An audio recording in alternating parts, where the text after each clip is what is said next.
Bonjour à tous et bienvenue dans cette vidéo de présentation du logiciel Xstation 5 de XTB. Donc on va tout de suite démarrer par présenter l'interface. Donc on va essayer de comprendre comment est-ce qu'elle fonctionne et comment est-ce qu'elle s'articule. Vous avez dans un premier temps un petit panneau de gauche qui va vous présenter les marchés. Donc là ce sont tous les indices que vous allez pouvoir récupérer ainsi que tous les instruments. Sur la partie de droite vous allez avoir l'onglet graphique, donc c'est l'onglet par défaut.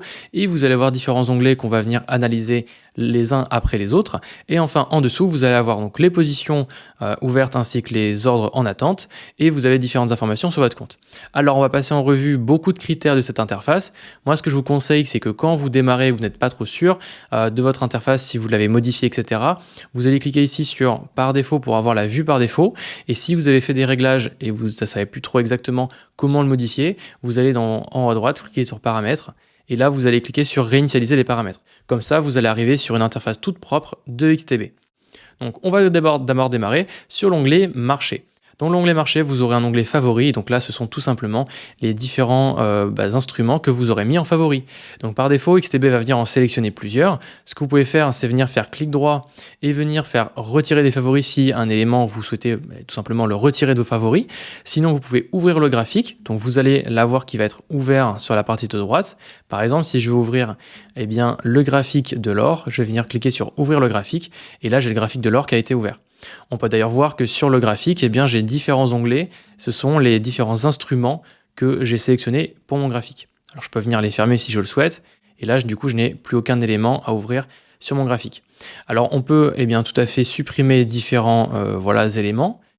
Et si on a par exemple un fond qui nous intéresse, par exemple, si on recherche l'entreprise Meta, admettons, et qu'on souhaite se l'ajouter dans nos favoris, donc là, par exemple, je vais utiliser la barre de recherche en recherchant le nom d'une action. On peut voir que dans mes actions que je vais avoir de proposer, je vais avoir STC pour Stocks, donc pour action, et CFD. Donc là, il s'agit d'un contrat CFD sur l'action, et là, il s'agit réellement de l'action Meta.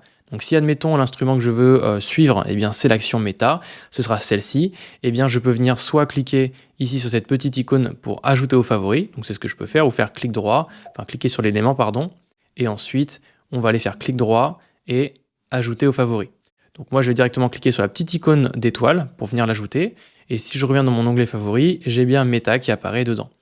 Alors ce que vous pouvez faire aussi, c'est que sur ici les en-têtes du tableau, vous pouvez cliquer dessus pour avoir différentes possibilités en plus, donc voir les pourcentages ou la variation en pips, la période également de la variation, et si vous voulez personnaliser vos colonnes, vous pouvez aussi également faire clic droit. Alors ça va être sur ici, quand vous allez cliquer sur un des éléments du tableau, faire personnaliser l'affichage du tableau, et là vous aurez d'autres éléments que vous pourrez afficher, comme le spread, le prix le plus haut, le prix le plus bas, ainsi que l'heure. Voilà en ce qui concerne la partie favoris, rien de particulier à dire, donc si ce n'est que vous aurez une barre de recherche pour rechercher des instruments à cet endroit-là. Ensuite, vous aurez un onglet Hot qui va être donc tous les instruments les plus tradés sur XTB. Donc voilà, vous aurez un petit peu les tendances, on va dire, côté XTB. Ensuite, ici, vous allez avoir le sentiment de marché. Pareil côté XTB sur les différents instruments, donc le sentiment acheteur, on peut voir qu'on a un sentiment plutôt acheteur sur les différentes crypto-monnaies en l'occurrence. Donc là ici je peux venir dire je veux voir tous les sentiments de tous les indices, de tous les instruments, ou sinon uniquement quel est le sentiment pour les éléments, les instruments du Forex. Donc moi je vais par exemple choisir dans je sais pas moi tous les éléments, tac. Quel est le sentiment le plus fort pour les acheteurs. Donc il va s'agir par exemple de cette crypto-monnaie-là. Et quel est le sentiment vendeur? On a d'autres instruments également. Ensuite, on va avoir l'onglet FX. Donc là, ça va être pour le Forex. Et là, ça va être regroupé parmi 3 catégories, majeur, mineur et émergent. Majeur, on va retrouver par exemple l'euro-dollar, le GPB USD, etc.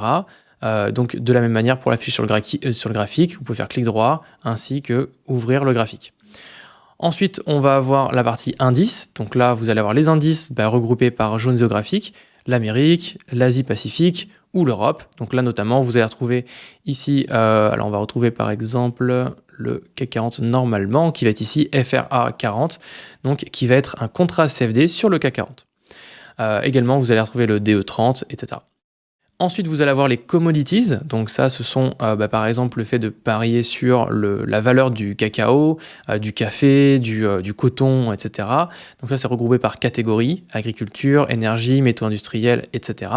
Donc de la même manière, hein, bien sûr, vous allez pouvoir les ajouter en favoris, vous allez pouvoir voir changer les éléments d'affichés sur les colonnes. Et enfin, vous allez avoir crypto-monnaie ici. Donc là, vous aurez toutes les crypto-monnaies de la même manière. Et un peu plus loin, eh bien, vous aurez aussi, en cliquant sur la petite flèche, pour afficher les actions. Et donc là, attention, on a donc une partie actions et une partie contrat CFD sur les actions. Donc voilà, ce sont bien deux éléments différents. L'un utilise l'effet de levier et l'autre non. Et enfin, vous aurez les ETF, et de la même manière, vous aurez les ETF ainsi que les contrats CFD sur les ETF. Voilà ce qui concerne sur la partie présentation de l'onglet marché. Quand vous voulez afficher un élément, on l'a vu, hein, on clique ici, puis ouvrir le graphique, et là on a un graphique. Alors en ce qui concerne le graphique sur cette partie de droite, vous allez pouvoir afficher soit en mode plein écran pour avoir un seul élément, mais si par exemple vous ouvrez, donc là admettons j'ouvre le graphique de Meta, mais aussi d'Apple, là j'ai deux éléments, donc je peux naviguer en cliquant sur les onglets des deux instruments, sinon je peux aussi l'afficher en mode vertical et donc avoir deux graphiques affichés en même temps. Donc je vais revenir sur le mode plein écran.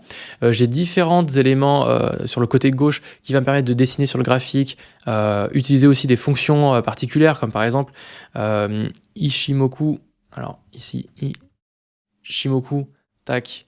Et donc là, je vais venir pouvoir paramétrer cet indicateur. Et donc voilà, ça va venir s'ajouter sur mon graphique. Je vais pouvoir venir faire des tracés, des rectangles, etc. Je peux aussi personnaliser l'affichage de mon graphique avec différents paramètres. Je vais aussi avoir le petit zoom, le dézoom ainsi que la petite croix pour venir naviguer à travers mon graphique. Donc n'hésitez pas à vous balader là-dedans pour voir comment ça fonctionne. Aussi une chose que je ne vous ai pas montré, c'est comment ouvrir le ticket d'ordre. Donc quand vous voulez passer un ordre, vous avez différentes solutions. La première, ça va être depuis le menu de marché. Donc par exemple, si sur Apple, vous voulez passer un ordre, vous faites clic droit, ouvrir le ticket d'ordre, et là, vous allez avoir votre ticket d'ordre qui va venir s'ouvrir. Et là, là, vous allez pouvoir, par exemple, acheter une action Apple. Vous pouvez aussi double-cliquer pour ouvrir le ticket d'ordre, ici. Ou sinon, en cliquant dans le menu, ici, vous allez avoir un petit panneau avec les informations rapides pour passer un ordre. Vous pourrez aussi le passer depuis le graphique. On peut le voir ici. Là, j'ai le graphique de Meta qui a été sélectionné. Donc là, je ne peux pas vendre vu qu'il s'agit de l'action Meta, mais je peux acheter l'action. Et donc, je vais venir pouvoir acheter 1, 2, 3, 4, 5 actions Meta en cliquant directement sur le bouton vert. Ou sinon, depuis le graphique, vous avez encore une autre option, c'est de faire clic droit, nouvel ordre, et là, pareil, vous allez avoir le ticket d'ordre qui va venir s'ouvrir. Allez, maintenant on passe dans la partie actualité, où vous allez avoir les actualités remontées par XTB. Vous allez pouvoir les filtrer par les thématiques que ça concerne. Donc est-ce que c'est le forex, les indices, les matières premières, etc. Ou alors carrément rechercher une nouveauté, enfin quelque chose qui concerne par exemple Apple en recherchant Apple, etc. Ensuite, vous allez avoir un onglet calendrier, où là, vous allez avoir le calendrier économique et voir quels sont les événements et quel est l'impact potentiel qu'aura pu avoir cet événement sur le cours du graphique. Donc ça, pareil, c'est assez intéressant de connaître la valeur avant la news et la valeur après la news. Comme ça, on voit l'impact que ça a eu. Donc on peut voir sur les événements qui se sont passés aujourd'hui, mais qui vont arriver demain, cette semaine, etc. Essayer de voir qu'est-ce qui va potentiellement pouvoir impacter le cours d'un titre. Ensuite, vous aurez aussi la partie calendrier des dividendes. Donc pareil, assez pratique pour voir les dividendes qui vont être versés aujourd'hui, cette semaine ou encore ce mois-ci. Et vous pourrez les filtrer en recherchant par exemple une action en particulier. Là, actuellement, tout est sélectionné. Pareil, pour les pays, vous allez pouvoir aussi les filtrer. Ensuite, on va avoir un onglet analyse de marché. Et là, vous allez retrouver en fait une sorte de screener. C'est ce qui va vous permettre de venir rechercher des actions ou en tout cas des titres avec des ratios et des caractéristiques particulières, celles que vous aurez renseignées. Donc moi, je vous conseille de cliquer sur « Montrer plus de filtres » pour avoir plus de filtres. Et là, vous allez tout simplement pouvoir... Alors là, vous avez différents filtres qui vont être préétablis par XTB. Par exemple, si vous voulez voir des small cap, là, tout de suite, vous allez avoir des éléments qui vont être tout de suite renseignés. Si vous voulez voir des entreprises qui sont plutôt verseuses de dividendes, vous allez pouvoir sélectionner cet élément-là. Vous allez aussi pouvoir évidemment changer les critères. Et donc, en fonction de ça, ça va venir changer la liste des actions qui vont être proposées par XTB.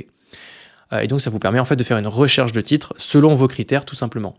Donc, vous l'avez pour les actions, vous l'avez aussi pour les ETF, de la même manière, avec pareil, les filtres propres aux ETF. Donc n'hésitez pas à y faire un petit tour pour avoir le tester par vous-même.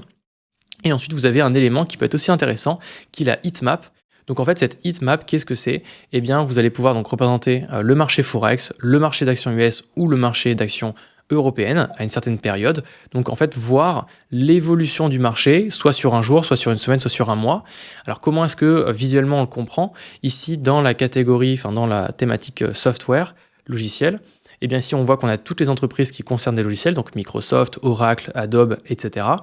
Et en fait, la taille des la taille des rectangles correspond à la capitalisation boursière. Donc comme ça, vous voyez la taille des entreprises par rapport à leur marché. Donc dans le marché du software, Microsoft représente quasiment la moitié du marché. Oracle représente cette partie-là tout simplement. Et en fait, on peut voir comment a réagi en fait l'entreprise récemment. Par exemple, sur une semaine, Microsoft a perdu 3,1%. Et donc, on peut voir, ça représente la moitié du marché qui a perdu 3,1%, puisqu'il s'agit quasiment de la moitié du marché. Donc, ça peut être intéressant d'essayer de comprendre comment a évolué le marché récemment. Ensuite, vous aurez un onglet formation avec différentes vidéos de formation sur l'interface, mais aussi pour vous apprendre à trader avec XTB. Et ensuite, et enfin, vous aurez un onglet historique où vous allez voir donc toutes les différentes positions que vous aurez clôturées récemment. Donc moi, par exemple, je peux changer ma plage de date et aller venir rechercher, par exemple, avant ça, on va dire par exemple en 2022 jusqu'en 2023. Et là, on peut voir que par exemple, j'ai reçu une prime de parrainage. Donc c'est un exemple de position qui a été clôturée. Ensuite, je vais avoir des opérations de trésorerie. Donc si par exemple, j'ai fait des dépôts ou des retraits, de la même manière, je peux venir filtrer et donner les bonnes dates. Ici, je peux mettre comme ceci.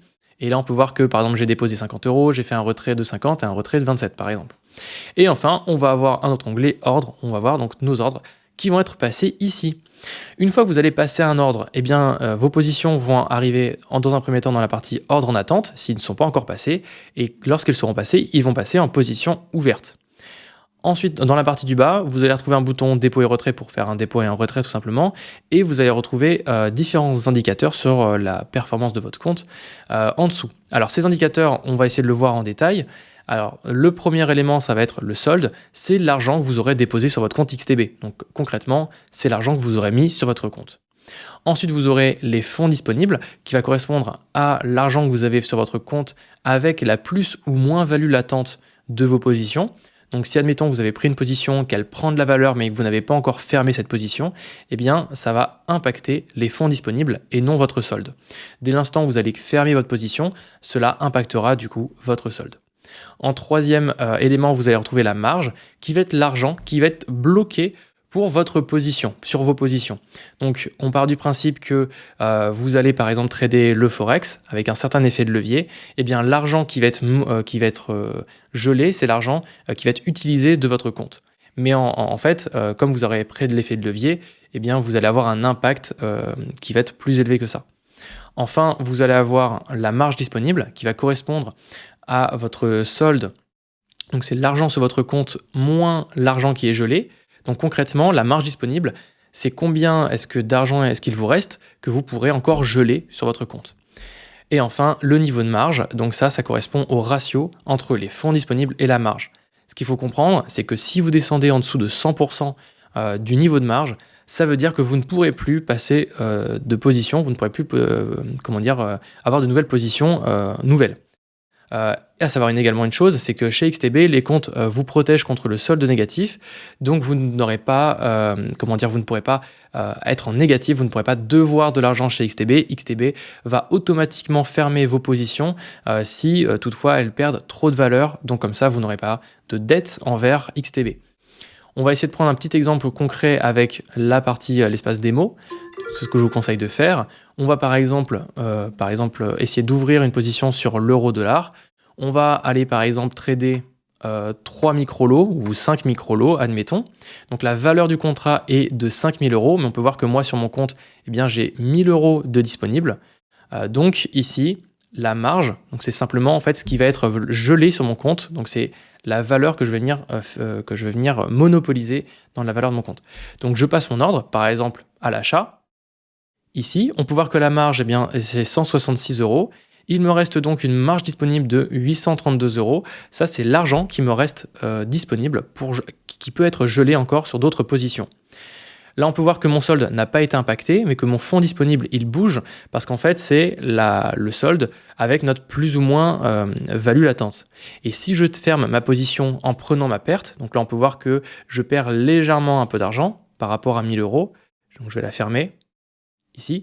Hop, on peut voir tout de suite que mon solde a été impacté. Donc voilà en ce qui concerne l'interface globale de XTB. On n'a pas pu faire le tour de tout ce qu'il y a à dire sur XTB. J'espère néanmoins que cette vidéo aura pu vous donner quelques éléments supplémentaires pour essayer de comprendre l'interface. Si vous avez des questions, n'hésitez pas à les poser en commentaire. Et sinon, on se retrouve très bientôt chez XTB. À bientôt!